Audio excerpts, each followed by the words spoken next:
आहे कदीम वाली वाहिद वहदहू राज़िक रब रहीम सो सारा या सचो थणी चई हमद हकीम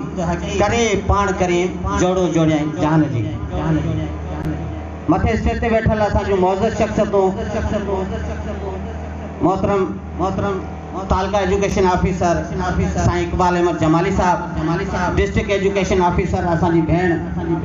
अदी उज़मा कंबू साहिबा ऐं असांजे ओसरी जो फोकल पर्सन आसिफ अली कानखानी असांजो सीनियर उस्ताद साईं रौनक अली राजपूत साहब ऐं असांजो ॿियो मान वारो उस्ताद जेको शेरी का कई हिते पहुतो आहे मुनवर हुसैन कमरानी साहब एक्शन कमेटी जो चेयरमैन ऐं माजी फाउंडेशन जो बानी आरिफ बाबू कायमखानी उन खां अलावा सेंट्रल स्कूल ओसरी जो हेडमास्टर साईं गुलाम नबी राजपूत साहब ऐं आवाज़ टीवी जो चीफ ब्यूरो अली नवाज़ लाखो साहब ऐं तालका एजुकेशन जो सीनियर नायब सदर अब्दुल नवीद राजपूत साहब जिन खे दिल जी गहराइनि सां भलीकार चवां थो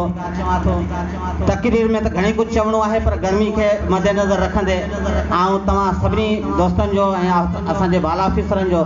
निहायती तहे दिल सां शुक्र अदा करियां थो तव्हां पंहिंजो क़ीमती वक़्तु कढी मुंहिंजे स्कूल ते आया ही मुंहिंजे स्कूल जा ॿार आहिनि मुंहिंजे स्कूल जे साम्हूं बिल्डिंग आहे आदि उज़मा कंबू साहिबा खे बि असां विजिट कराईंदासीं त ही बिल्डिंगूं असांजो ख़स्ता हालत में आहिनि अभी कुछ दिन पहले साईं के सामने यहाँ से छत से जो है ना वो मटेरियल गिरा था बच्चों के ऊपर तो अल्लाह ताला ने खैर किया कि किसी को जख्मी नहीं हुआ पंखा मेरे ऊपर गिरा था सर के ऊपर फैन तो अल्लाह ताला ने हमें बचाया है हम नेकी का काम कर रहे हैं आप लोगों के सामने है सब चीज़ें और ज़्यादा मालूमात इस स्कूल की जो है हमारे तालका एजुकेशन ऑफिसर हमारे बहादुर ऑफिसर हैं जब से ये आए हैं हमारी सर्विस हो चुकी है 29 साल इसके दौरान हमें ऐसा कोई